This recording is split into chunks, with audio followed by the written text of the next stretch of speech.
Hello friends, कैसे हैं आप लोग। सबको मेरा नमस्कार।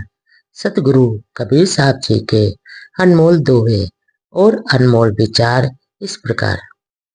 सतगुरु कबीर साहब जी का एक अनमोल दोहा इस प्रकार।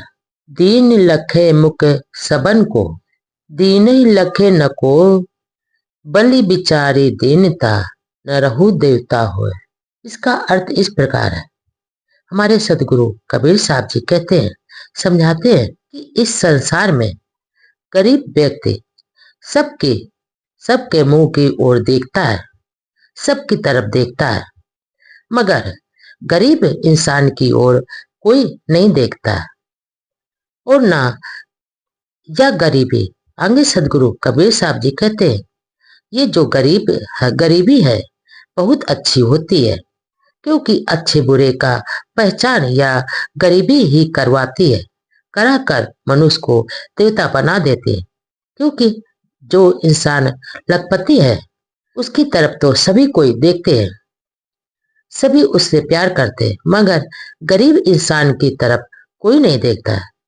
परंतु गरीब इंसान सबके मुंह की ओर देखता है कि कोई हमें हम पर दया कर दे, मगर कोई नहीं देखता है। परंतु गरीब इंसान को कोई नहीं देखता है। आगे सदगुरु कबीर साहब जी कहते, या गरीबी बहुत अच्छी होती, दीनता बहुत अच्छी होती, जो अच्छे बुरे इंसान का पहचान करा देते और पहचान कराकर मनुष्य को देवता बना देते हैं। आगे सदगुरु कबीर साहब जी का एक और अनमोल दोहा इस प्रकार। एक ही बानी सो दीनता, सब कुछ गुरु दरबार, यही भेंट गुरुदेव की, संतन कियो विचार। इसका अर्थ इस प्रकार है। हमारे सतगुरु कबीर साहब जी कहते हैं, समझाते हैं कि अगर एक बार जो अपने जीवन में दीन होकर सदगुरु के धारण कर लेता है, सदगुरु के चरणों पर धारण कर ले, और उसके लिए सदगुरु के दरबार में सब कुछ उपलब्ध है। अगर कोई कोई इंसान एक बार अपने जीवन में दीन होकर अपने सदगुरु के चरणों में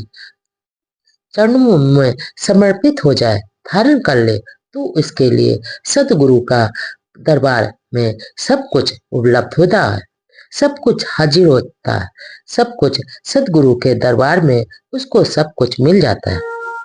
परंतु संतों के मत जो संत होते हैं, दीनता ही जो दिन होता है, उसके लिए गुरु ही सर्वश्रेष्ठ भेंट होता है।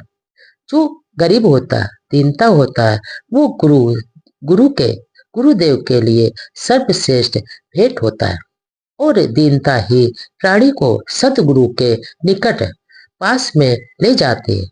जो दीनहीन होता है, जो प्राणी दीनहीन होता है, उसको सतगुरु के पास बहुत जल्दी ले जाते हैं, और सदगुरु की कृपा उसके ऊपर बहुत जल्दी हो जाती है।